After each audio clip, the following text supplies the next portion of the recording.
So the following is the balance sheet of Udayan limited as on 30শে June 2017। এখানে দায় পক্ষ এবং সম্পদ পক্ষ দুটো সম্পদ পক্ষ দেওয়া আছে। সম্পদ পক্ষের ভিতরে একটু কথা বলার আছে, আমি একটু একটু পরে বলতেছি। নিচে বলছে the value placed in bracket have been available upon revaluation। যে ভ্যালুগুলো ব্র্যাকেটের মধ্যে দেওয়া আছে, যে ভ্যালুগুলো ব্র্যাকেটের মধ্যে দেওয়া আছে, সেইগুলো হচ্ছে রিভ্যালুয়েশন মানে পুনর্মূল্যায়ন করা। ঠিক আছে, পুনর্মূল্যায়ন করা মানে এক বুক ভ্যালু একরকম, আর হচ্ছে আমাদের রিয়েলাইজ ভ্যালু বা আদায়যোগ্য মূল্য যে বিষয়টা থাকে সেটা হচ্ছে ব্র্যাকেটের মধ্যে দেওয়া আছে। থার্ড ইয়ারেও তোমরা কোর্সে অ্যাডভান্স অ্যাকাউন্টিং এ ব্যাংক্রাপসির অঙ্কে দেখবা হচ্ছে যে আমাদের বাইরের ভ্যালুকে বুক ভ্যালু বলা হতো আর ব্র্যাকেটের ভ্যালুকে রিয়েলাইজ ভ্যালু বলা হতো সম্পদের। জি ভাই। এখানেও ঠিক সেরকম লেখা আছে। তারপর দেখো লেখা আছে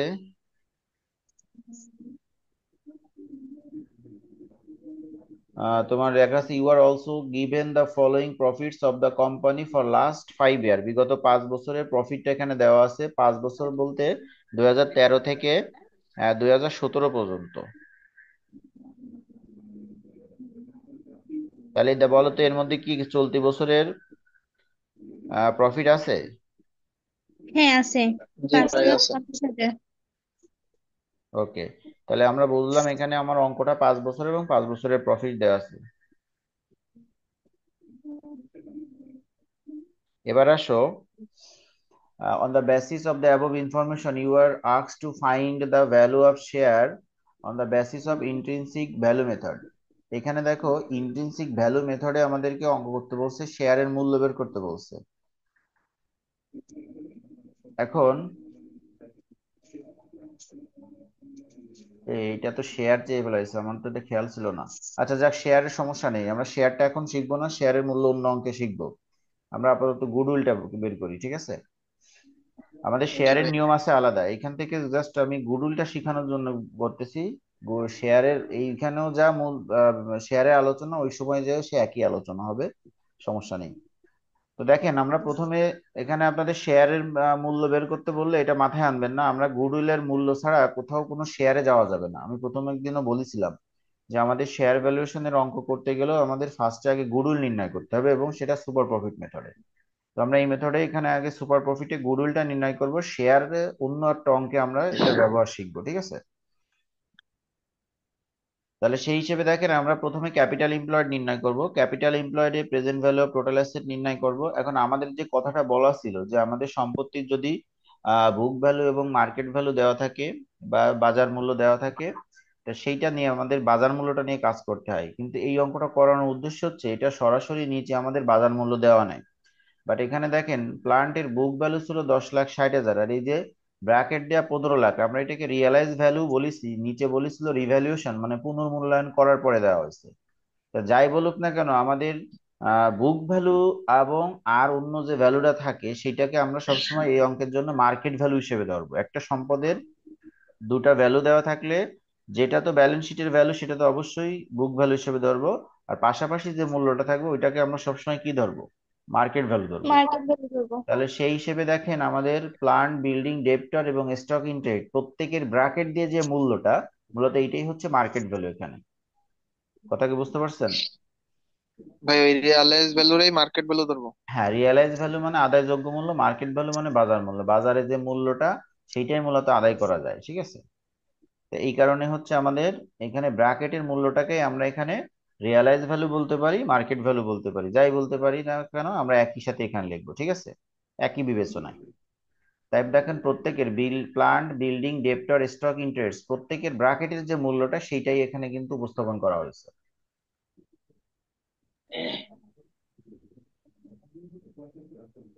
জি ভাই। সবগুলোরই তো দেওয়া আছে তাই না মূল্য? হুম। জি ভাই। ওকে, এবার আসেন লেস কারেন্ট লায়াবিলিটিস, চলতি দায় বাদ দিব, চলতি দায় বাদ দেব। এখন চলতি দায় আমাদের বাম পাশে একটু খেয়াল করেন চলতি দায় কোন কোনগুলো ছিল। ব্যাংক ওভারড্রাফট ছিল আর ক্রেডিটর্স ছিল, এবং দেখেন আরেকটা ছিল হচ্ছে ট্যাক্স রিজার্ভ। ওই যে প্রভিশন আগের বার পাইছিলাম আমরা, প্রভিশন ফর ট্যাক্সেশন, মনে পড়ে আগের দিন যে অঙ্ক করছিলাম? ওই প্রভিশন হ্যাঁ, ফর ট্যাক্সেশন আর ট্যাক্স রিজার্ভ একই কথা। ঠিক আছে, দুইটা আর কি চলতে একই তাই। জিনিস, হ্যাঁ। দুইটা একই আর কি, কিন্তু লেখাটা আলাদা আর কি, দুইটারই একই জিনিস আর লেখাটা আলাদা। তাই দেখেন আমাদের তিনটা এখানে দেওয়া আছে। ব্যাংক ওভারড্রাফট 8 লাখ, তারপরে ক্রেডিটর্স এখানেও দেখেন আমাদের ক্রেডিটর্স, সানড্রি ক্রেডিটর্স, একটু খেয়াল করেন। ওই যে দেখেন দুইটা ভ্যালু আছে, এখানে হচ্ছে আমাদের বুক ভ্যালু আছে, আর ক্রেডিটর্স হচ্ছে এখানে দেখেন 4,25,000 আছে। আমাদের এই যে যে ব্র্যাকেটের মূল্যটা, এইটাকেই মূলত আমাকে রিভ্যালুয়েশন করার পর, পুনর্মূল্যায়ন করার পর এইটা দেওয়া আছে। পাওনাদার আমার কাছে টাকা পাইতো 4,50,000, সো আমার পাওনাদার এখন আছে কত? 4,25,000। 25।4,50,000 পাইতো, 4,25,000। দেখেন আমরা কিন্তু যে ভেরিয়াস অ্যাডজাস্টমেন্টের মধ্যে একটা কথা বলছিলাম, ডিক্রিজ ইন কারেন্ট লায়াবিলিটিজ, একটা কথা মনে পড়ে? হ্যাঁ, জি এইটা ভাই কিন্তু, লিখে দিছিলেন। এই যে সেই ডিক্রিজ ইন কারেন্ট লায়াবিলিটিসটা কিভাবে আসে দেখেন, এইখান থেকে তার প্রমাণটা পাবেন। মানে এই এই সমগ্র বইয়ের ভিতরে এই একটা জায়গায় আছে, বা এই একটা অঙ্কই আছে যেখানে এই কারেন্ট লায়াবিলিটিসটা কমছে। ঠিক আছে, সমগ্র বইয়ের ভিতরে এই একটাই এন্ট্রি আছে, চলতি দায় কমে, আর কোথাও নাই। তাহলে আমি সম্পদে যেভাবে বলছি ব্র্যাকেটের মূল্যটা নিয়ে কাজ করতে হবে, দায়ের ক্ষেত্রেও যদি যদি আমাদের চলতি দায়ের ক্ষেত্রে এরকম ব্র্যাকেট দিয়ে কোনো মূল্য থাকে, তাহলে সেইটা নিয়ে কাজ করতে হবে, না থাকলে আমাকে সরাসরি টাকার কলমের যে ব্যালেন্সটা ওইটা নিতে হবে। যেটা দেখেন ব্যাংক ওভারড্রাফটের এক time amount 4 lakh, sorry 8 lakh, taxation রিজার্ভের জন্য 5 লাখ, কিন্তু ক্রেডিটর্সে কিন্তু আমরা 4,50,000 না নিয়ে আমরা কি নিলাম, 4,25,000। ঠিক আছে। ভাই এই জায়গায় কি দায় কমে গেছে 25,000? হ্যাঁ কমে গেছে, এই যে এটাতে আমরা অ্যাডজাস্টমেন্টের মধ্যে দেখাবো। এখন আমার নিট আছে কত, ব্যালেন্সটা কত আছে সেইটা আমি নেব এখন। ঠিক আছে, ও চলতি আচ্ছা। দায় আছে কত আমার কাছে সেইটা আমি নিব। কারণ আমার সূত্র হুম। হচ্ছে present value of total asset থেকে আমার চলতি দায়টা মাইনাস করতে হবে। আমি তো এখন চলতি দায় 4,50,000 হিসাব করলে আমার ব্যালেন্স মিলবে না তো, কারণ আমি দায় টাকা অলরেডি 25,000 টাকা পরিশোধ করে দিচ্ছি। ঠিক আছে, ও আচ্ছা। তো এই হচ্ছে আমার চলতি দায়গুলোর অ্যামাউন্ট, সেটা আমরা মাইনাস করে দিলাম। 17,25,000, 54 লাখ থেকে 17,25,000 বাদ দিলাম, আমরা ক্যাপিটাল এমপ্লয়েড পেলাম সি। তো এইটুকু নিয়ে কোনো প্রশ্ন আছে আর? প্রেজেন্ট ভ্যালু অফ না আপনি। আচ্ছা এবার আসেন এসি।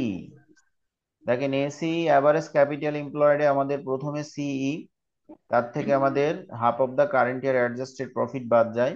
এখন সি আমরা উপরে পাইছি, সেটা নেব, নেওয়ার পরে দেখেন আছে half of the current year adjusted profit. এটাকে আমি সবসময় 3 ভাগে ভাগ করতে বলছি, প্রথমে কারেন্ট ইয়ার প্রফিট তার অ্যাডজাস্টমেন্ট, তার কি করতে হবে, হাফ করতে হবে। তাহলে কারেন্ট ইয়ার প্রফিট অর্থাৎ 2017 সালের অঙ্ক, আমাদের 2017 সালে কারেন্ট ইয়ার প্রফিট ছিল 5,50,000, দেখেন অঙ্কের ভিতর লেখা আছে। এরপর হচ্ছে ভেরিয়াস অ্যাডজাস্টমেন্ট, আমাদের অঙ্কে ভেরিয়াস অ্যাডজাস্টমেন্টে যে কথাগুলো আমরা বলছিলাম,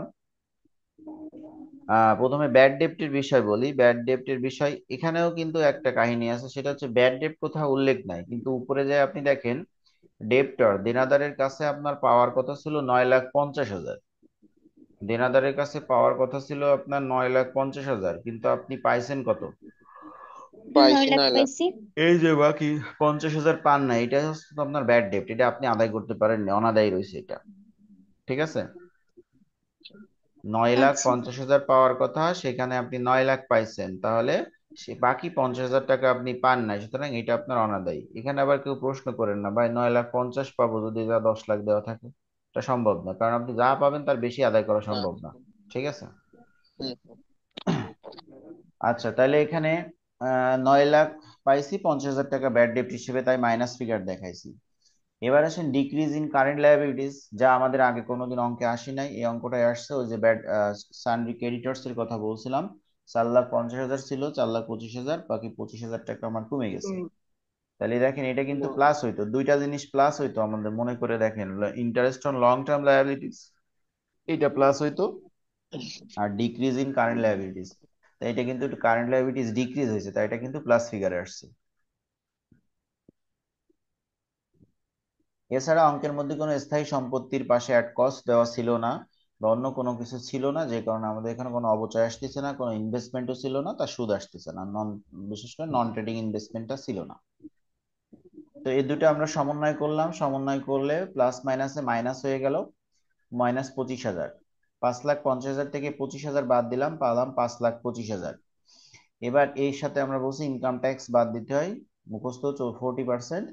তাহলে ইনকাম ট্যাক্স 40%, 5,25,000 40% হয় 2,10,000। এটা মাইনাস করলে পেয়ে গেলাম আমরা 3,15,000। এই 3,15,000 এইটাও পেলাম আমরা কারেন্ট ইয়ার অ্যাডজাস্টেড প্রফিট, যার হাফ করতে হবে। হাফ করলে পেয়ে গেলাম 1,57,500।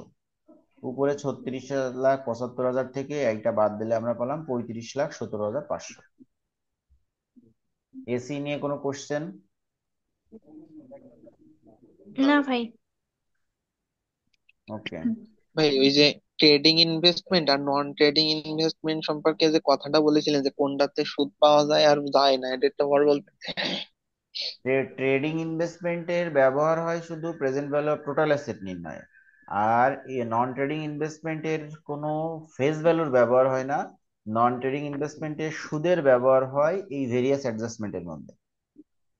ট্রেডিং ইনভেস্টমেন্ট থেকে কোনো সুদ পাওয়া যায় না, নন ট্রেডিং ইনভেস্টমেন্ট থেকে সুদ পাওয়া যায়। আর ট্রেডিং ইনভেস্টমেন্টের ব্যবহার হয় ক্যাপিটাল এমপ্লয়েড, অর্থাৎ 1 নম্বরে টোটাল অ্যাসেট নির্ণয় করতে। আর নন ট্রেডিং ইনভেস্টমেন্টের ফেজ ফেজ ভ্যালুর কোনো ব্যবহার হয় না, ওইটা সুদের ব্যবহার হয় এইখানে অ্যাডজাস্টমেন্টের মধ্যে। ও আচ্ছা ভাই, ঠিক আছে। আচ্ছা, এবার আসেন 3 নম্বরে এএমপি। এএমপি হচ্ছে আমাদের অ্যাভারেজ প্রফিট 5 বছরের দেওয়া ছিল, আমরা প্রফিট গুলো যোগ করব 5 দ্বারা ভাগ। এখানে আমরা উপরে ভেরিয়াস অ্যাডজাস্টমেন্ট পাইলাম, এই যে মাইনাস ফিগার 25,000, সেই মাইনাস ফিগার দিয়ে দিলাম 25,000 লেস ভেরিয়াস অ্যাডজাস্টমেন্ট। তারপরে ইনকাম ট্যাক্স 40%, তারপরে এমপি। দেখেন আস্তে আস্তে যত দিন যাচ্ছে আমাদের কি ক্যালকুলেশন গুলো সহজ মনে হচ্ছে না? হ্যাঁ। আস্তে আস্তে এরকমই মনে হবে, ঠিক আছে।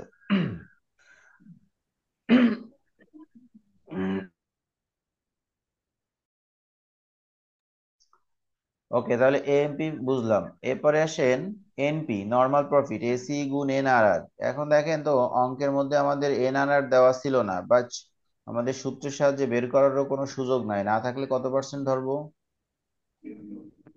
10%। 10% ধরবো, সেটাই যে আমরা 10% ধরছি।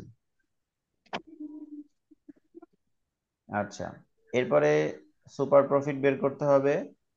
সুপার প্রফিটের সূত্র তো জানি, MP minus NP, negative, super profit negative, so there is no goodwill in the firm. প্রতিদিনই একই কাহিনী, এখনো আজ পর্যন্ত কপালে গুডউইল আসলো না, তাই না? হুম। না ভাই। ওকে। আচ্ছা, তাহলে এই পর্যন্ত কারো কোনো প্রশ্ন নাই তো? না ভাইয়া। বলেন।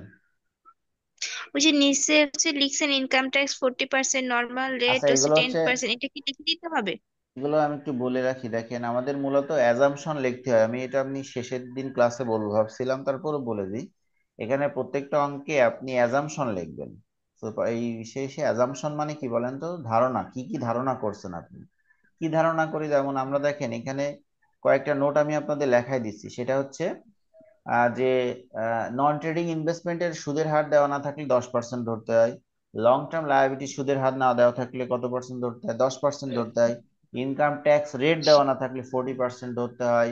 ল্যান্ড অ্যান্ড বিল্ডিং এর বা কিসের সুদের হার, তো না সরি, ডেপ্রিসিয়েশন রেট দেওয়া না থাকলে 2%। অন্যান্য টু সম্পত্তির উপর পার্সেন্ট আর হ্যাঁ 10%। এই যে বিষয়গুলো আমরা বলেছি অঙ্কে থাকে না, বাট আমরা লিখি, এটাই হচ্ছে আমার অ্যাজাম্পশন। মানে এটা কোনো কঠিন কিছু না। তো আপনারা হয়তো বিভ্রান্ত হয়ে যাচ্ছেন কি লাগবো। আসলে অ্যাজাম্পশন হচ্ছে আপনি অঙ্কে ছিল না, বাট সেটা নিয়ে আইছেন, জোর করে নিয়ে আইছেন। জোর করা তো না, নিয়ম অনুযায়ী নিয়ে আইছেন আর কি। সেইগুলো হচ্ছে অ্যাজাম্পশন, ঠিক আছে, ধারণার ভিত্তিতে নিয়ে আসছেন। বুঝতে পারছেন অ্যাজাম্পশনটা কি জিনিস? হ্যাঁ বুঝছি। আচ্ছা, এবার আসেন অনেক ভেরি ভেরি ইম্পর্ট্যান্ট একটা অঙ্ক, যে অঙ্কগুলো বোর্ডের জন্য ভালো ইম্পর্ট্যান্ট। সে হচ্ছে পুরাতন বইতে C9 আর নতুন বইতে C10 অথবা C28, দুটো অঙ্কই একই রকম।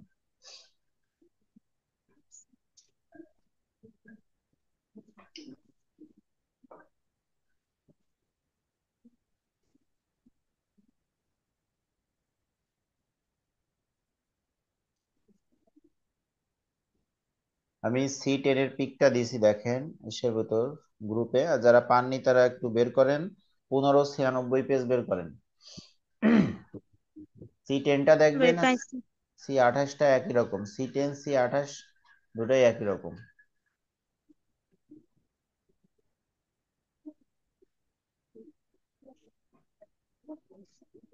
আমরা সবাই পাইছি?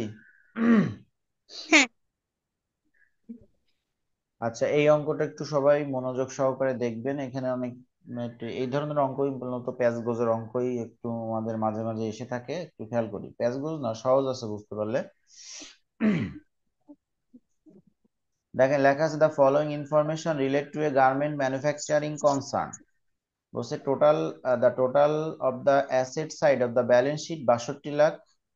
মানে অ্যাসেট সাইডে টোটাল ব্যালেন্স শিটে, মানে ব্যালেন্স শিটে টোটাল অ্যাসেট সাইডের ব্যালেন্সটা দেওয়া আছে 62 লাখ। দেখেন আমাদের আগের অঙ্কগুলো আমরা দেখছি ব্যালেন্স শিটটা দুইটা পক্ষে সাজানো থাকতো, একটা দায় পক্ষ একটা সম্পদ পক্ষে সাজানো থাকতো।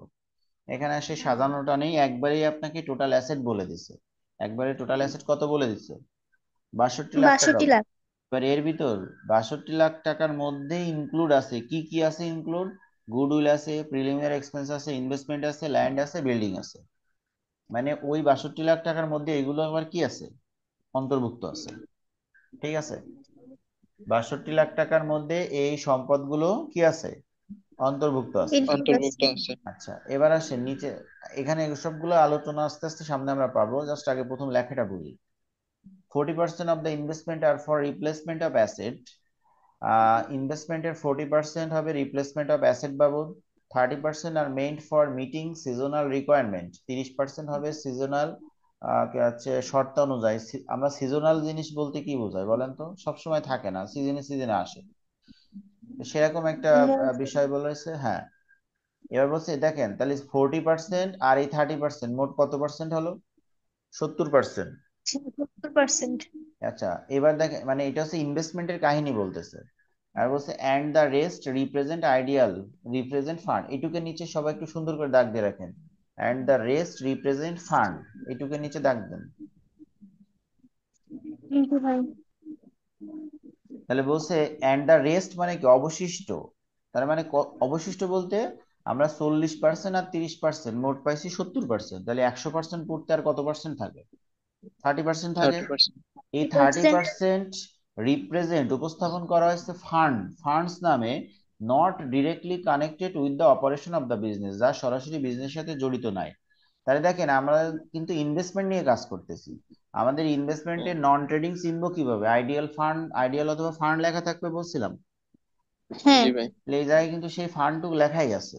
তার মানে 30% মোট ইনভেস্টমেন্টের 70% হচ্ছে ট্রেডিং, আর 30% হচ্ছে নন ট্রেডিং। নন এইটুকু কি বোঝা ট্রেডিং। গেছে? এই লাইনটুকু কি বোঝা হ্যাঁ গেছে? জি ভাই।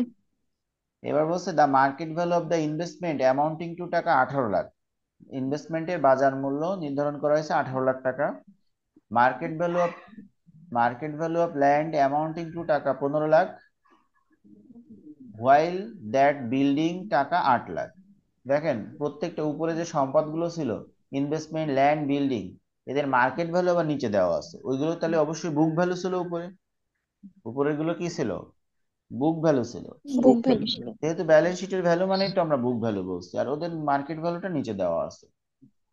এবার এই পর্যন্ত ছিল সম্পদের কাজ। এবার দেখেন দায়ের কাজগুলো বলছে। Short term liabilities of the business amounting two টাকা 12 লাখ। শর্ট টার্ম লায়াবিলিটিস আর কারেন্ট লায়াবিলিটিস একই কথা, চলতি দায়ের পরিমাণ আছে 12 লাখ টাকা। সানড্রি ক্রেডিটর্স 4 লাখ টাকা। তারপর আছে প্রিফারেন্স শেয়ার অ্যামাউন্ট 10 লাখ টাকা। ডিবেঞ্চারের অ্যামাউন্ট আছে 8 লাখ টাকা। ডেপ্ট বা ডিবেঞ্চার এটা কি ধরনের দায় বলেন তো? Long term long liability. Term. Long term liabilities. ডেপ্ট বা ডিবেঞ্চার হচ্ছে লং টার্ম লায়াবিলিটিস। ওকে। এবার বলছে দেখেন দ্য প্রফিট অথবা loss position of the business during the last 5 year. এই 5 বছরে প্রফিট অথবা লস ছিল নিম্নোক্ত: 13 সাল, 14 সাল, 15, 16, 17 দেওয়া আছে 5 বছরের। Investor expect 18% return by investing in a garment manufacturing concern. NRR এর মান দেওয়া আছে। Value of the goodwill of the firm, এই ফার্মের গুডউইলটা আপনারা নির্ণয় করেন। আবার বলছে দেখেন মেজ রিজনেবল অ্যাজাম্পশন। তাহলে অ্যাজাম্পশনের বিষয়ে হয় নেসেসারি, যদি প্রয়োজন হয় আপনি অ্যাজাম্পশন দেখান। তাহলে অ্যাজাম্পশনের বিষয় কিন্তু একটু আগে ক্লিয়ার করছি। অ্যাজাম্পশন নিয়ে তো কোনো প্রশ্ন নয় আছে? না। না। এবার আসেন, এইখানে আসেন আসল কাহিনীতে। এবার আসেন, প্রথমে আমরা সুপার প্রফিটের ক্যাপিটাল এমপ্লয়েড নির্ণয় করি। এখন নির্ণয় করতে গেলে টোটাল অ্যাসেট থেকে কারেন্ট লায়াবিলিটিস আমরা বাদ দিই। কথা হচ্ছে দেখেন, প্রথম কথা হচ্ছে অনেকে আমরা দেখে বুঝতে পারবো ভাই এখানে তো ব্যালেন্স শিটের টোটাল ভ্যালু দেওয়া আছে 62 লাখ টাকা, আছে না? হ্যাঁ। হ্যাঁ আছে। একটু খেয়াল করেন। আচ্ছা, এই যে টোটাল ভ্যালু 62 লাখ টাকা দেওয়া আছে, তাহলে ভাই এর থেকেই তো চলতি দায়গুলো বাদ দিলেই ঝামেলা শেষ হয়ে যাবে, হয় না? না। না। কেন হয় না, তার কারণ খেয়াল করেন। আমাদের value. Present value of total asset present value of total asset নির্ণয়ে কয়েকটা বিষয় আমরা বলছিলাম, যে গুডউইল আসে না, নন ট্রেডিং ইনভেস্টমেন্ট আসে না, ফিকশন অ্যাসেট গুলো আসে না, মনে পড়ে? হ্যাঁ জি ভাই। এবং আমাদের বলছিলাম যদি সম্পদের বুক ভ্যালু এবং মার্কেট ভ্যালু থাকে, তাহলে মার্কেট ভ্যালু নিয়ে আমাদের present value of total asset নির্ণয় করতে হয়। তাহলে এখানেও সম্পদের মার্কেট ভ্যালু আমরা পাইছি, তাহলে সেই মার্কেট ভ্যালুটা আমাদেরকে নিতে হবে। একটু খেয়াল করি, আমরা 62 লাখ টাকার মধ্যে বলেছে goodwill, preliminary expense, investment, land and building, এই সম্পদগুলো অন্তর্ভুক্ত আছে, আছে না? আছে। হ্যাঁ। তাহলে খেয়াল করেন তো, আমরা কি আসলে টোটাল অ্যাসেট নির্ণয় সম্পদগুলো নিতাম?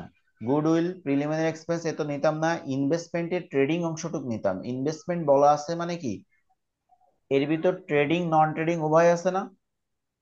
জি ভাই। টোটাল একটা আছে। ইনভেস্টমেন্ট বলা মানে ট্রেডিং নন ট্রেডিং উভয় আছে, তাহলে এটা তো নিতামই না, কারণ এর মধ্যে নন ট্রেডিং ও থাকার সম্ভাবনা আছে, আমরা নিতাম ট্রেডিং এর অংশ। তারপরে ল্যান্ড বিল্ডিং, এখানে বুক ভ্যালু আছে, যদি নিচে আমাদের আলাদা করে মার্কেট ভ্যালু ল্যান্ড আর বিল্ডিং এ দেওয়া না থাকতো তাহলে এ দুটো আমরা নিতাম। কিন্তু যেহেতু নিচে দেওয়া আছে মার্কেট ভ্যালু, তাহলে তো এ দুটো আমরা নিতে পারবো না, পারবো? না। না।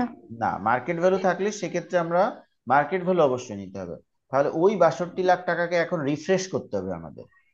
ওই 62 লাখ টাকাকে আমরা কি করব, রিফ্রেশ করব। এখান থেকে আমাদের যা যা যা যা আসতো না তাও এরা এর ভিতর অন্তর্ভুক্ত করে দিছে। তাহলে আগে এইগুলোকে আমরা কি করে নেব, রিফ্রেশ করে নেব, ঠিক আছে? বাদ দিন। বাদ দিয়ে দেবো। তাই একটু খেয়াল করেন, প্রথমে টোটাল অ্যাসেট নিছি, তার থেকে যা আসবে না সেইগুলো ওরা এর ভিতর 62 লাখ টাকার মধ্যে অন্তর্ভুক্ত করে দিছে। তাহলে আমরা সেইগুলোকে আগে ফ্রেশ করে নেব। তাই এখান থেকে আদার অ্যাসেট নামে দেখেন goodwill, preliminary expense, investment, land, building, দেখেন এই যে সব সম্পদগুলো ইনক্লুড ছিল, এগুলো আমরা ফার্স্ট কলামে লিখে যোগ করে 62 লাখ টাকার মধ্যে 43,50,000 টাকার এমনি আমাদের সম্পদ অন্তর্ভুক্ত ছিল যা আমাদের কাজে লাগবে না সি এর ক্ষেত্রে। তাই আমরা এই 62 লাখ থেকে 43,50,000 টাকা আগে বাদ দিয়ে দেবো। দিলে এখন আমি প্রেজেন্ট ভ্যালু অফ টোটাল অ্যাসেটের মোটামুটি রিফ্রেশ করে মান পাইছি 18,50,000। এই প্রথমে এই অংশটুকু বোঝা গেছে, একটু দেখেন। ভাই এই ল্যান্ড আর বিল্ডিং দিচ্ছে যে মার্কেট ভ্যালুটা দেওয়া আছে এই জন্য বুক ভ্যালু লাগতেছে না, তাই দিচ্ছে এই দুটো। হ্যাঁ হ্যাঁ, যদি মার্কেট ভ্যালু না থাকতো তাহলে এই দুটো বাদ দিতাম না, শুধুমাত্র গুডউইল, প্রিলিমিনারি এক্সপেন্স এবং ইনভেস্টমেন্ট বাদ দিতাম, ঠিক আছে? জি ভাই, ঠিক ভাই আছে। প্রিলিমিনারি এক্সপেন্সটাও কি আসবে না? Fiction preliminary expense asset. তো আসে না, ফিকশন অ্যাসেট না, এটা তো এমনি আসে না, কিন্তু ওরা তো অন্তর্ভুক্ত করে দিচ্ছে। আচ্ছা, তাহলে এই প্রথম অংশটা কি আপনারা বুঝতে পারছেন, এই যতটুকু হ্যাঁ করলাম? বুঝছি। তাহলে এখন দেখেন, আমাদের এদের দোষ ছিল, এরা নিয়ম অনুযায়ী আসে না এবং দুটা সম্পদের মার্কেট ভ্যালু দেওয়া ছিল না বিধায় এদের বাদ দিছি। তাহলে এখন আমার কি কাজ করা উচিত, যাদের মার্কেট ভ্যালু আছে সেটা এনে কি করতে হবে, যোগ করতে হবে। যোগ করতে হবে। কি কথা তো এটাই নাকি? হ্যাঁ। জি ভাই। আচ্ছা, আর ইনভেস্টমেন্টের ক্ষেত্রে দেখতে হবে যে আমার ট্রেডিং ইনভেস্টমেন্ট আছে কতটুকু, কারণ আমার এখানে পার্থরে একটু আগে বলছিলাম এখানে আসে ব্যবহার ট্রেডিং ইনভেস্টমেন্টের। কিসের ব্যবহার আসে? Trading trading trading investment. Investment. Invest. তাহলে খেয়াল করেন, তাই আমরা দেখেন লিখেছি add market value of asset. Market value of asset দিয়ে ল্যান্ডের মূল্য আছে 15 লাখ, ওই নিচে লেখা আছে দেখেন। তারপরে বিল্ডিং এর মূল্য ছিল হচ্ছে আপনার 8 lakh.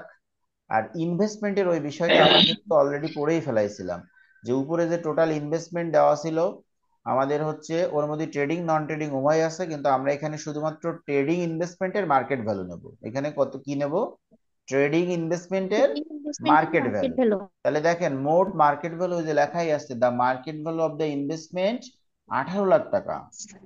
Market value of the investment 18 lakh. দেখেন তো এই জায়গায় কিন্তু ট্রেডিং নন ট্রেডিং কিছুই বলিনি, তার মানে এর মধ্যে ট্রেডিং নন ট্রেডিং উভয় আছে। জি। হ্যাঁ আছে। কিন্তু আমার এই জায়গায় লাগবে শুধুমাত্র কি ট্রেডিং এর অংশটুকু। হুম। তাহলে হ্যাঁ। ওই 18 লাখ টাকার মধ্যে ওই যে প্রথমে যে দুইটা লাইন আমরা পড়ছিলাম, 40% investment replacement of asset, 30% main for seasonal requirement, আর বাকি অংশ ছিল আমাদের আইডিয়াল ফান্ড বা ফান্ড ছিল, তার মানে বাকি 30% ছিল নন ট্রেডিং। তাহলে মানে এই 18 লাখের মধ্যে 70% হচ্ছে আমার ট্রেডিং, নাকি? ট্রেডিং। তাই দেখেন আমরা এই যে আঠারো হ্যাঁ। লাখের 70% কাটছি। এটুকু কি বোঝা গেছে দেখেন তো? হ্যাঁ, বুঝছি। আচ্ছা, বাকিরা যারা কথা বলতেছেন না, সমস্যা থাকলে কিন্তু বলতে হবে। আমি কিন্তু আমার মতো বলে যাচ্ছি, দু একজন যারা অ্যাপ্লাই করছে আমি সেই বিবেচনা করতেছি, কিন্তু কারো প্রশ্ন থাকলে কিন্তু করতে হবে। আচ্ছা, তাহলে এইগুলো আমরা যোগ করলাম, 35,60,000, 18,50,000, এটা যোগ করলে আমি এত সময় পরে আমার total present value of asset পেলাম। এইটুকুই হচ্ছে আমাদের নতুনত্ব এই অঙ্কের জন্য। আর এরপরে অ্যাজ ইউজুয়াল আমাদের চলতি দায় যেভাবে বাদ দিই সেইভাবে দেখেন। চলতি দায় নিচে দেওয়া ছিল শর্ট টার্ম লায়াবিলিটি একটা, আর একটা সানডি ক্রেডিটর, এই দুইটা ছিল চলতি দায়। যোগ করে 16 লাখ বাদ দিলাম, আমাদের সি পেয়ে গেলাম। সি নিয়ে কারো কোনো প্রশ্ন স্যার? ভাই ওই সম্পদগুলো আমার আসতেছিল না জানি বাদ দিলাম, ঠিক আছে, আবার এই যে যোগটা কেন করলাম? যে ওইগুলো তো বুক ভ্যালু ছিল এবং ওগুলো নিয়ম অনুযায়ী আসে না, বুক ভ্যালু এবং হুম, নিয়ম অনুযায়ী আসে না, তাই তারে বাদ দিয়ে আসে দিছি। না। এবার নিয়ম অনুযায়ী হ্যাঁ। যারা যারা আসে তাদেরকে যোগ করে দিতে হবে। ও কারণ তোমার আচ্ছা, ওই তোমার মোট সম্পদের সাথে আর কি এইগুলো যোগ বিয়োগ হবে। হ্যাঁ, কারণ তোমার present value of total asset নির্ণয়ের সূত্রই তো মার্কেট ভ্যালু দ্বারাই present value of total asset নির্ণয় করা হয়। ওগুলো তো মার্কেট ভ্যালু ছিলই না, সবই বুক ভ্যালু ছিল। তাই তুমি বুক ভ্যালুকে আউট করে দিয়ে এখন বাকি যাদের মার্কেট ভ্যালু আছে সেইগুলো যোগ করে দিয়ে তোমার প্রেজেন্ট ভ্যালু পেয়ে যাচ্ছে। আচ্ছা। ওকে, এবার আসেন এসি। দেখেন এসি স্টেপ ওয়ান, যেটা আমরা সি লিখি, half of the current year adjusted profit, current year profit 2 লাখ। ভেরিয়াস অ্যাডজাস্টমেন্টের মধ্যে এসে দেখেন আমাদের দুইটা সুদের হার, এখানে দুইটা সুদের বিষয় এখানে আমরা ক্লিয়ার হই। প্রথমে অঙ্কে নন ট্রেডিং ইনভেস্টমেন্ট ছিল, এটা নিয়ে কারো কোনো কি সন্দেহ আছে বলেন তো? নন না, ট্রেডিং নেই। ইনভেস্টমেন্ট, এবার খেয়াল করেন আমরা বলছিলাম কিন্তু আর ডেপ্রিসিয়েশন এবং ইন্টারেস্ট সবসময় ফেস ভ্যালুর উপর কাটতে হয়, মনে পড়ে? হ্যাঁ।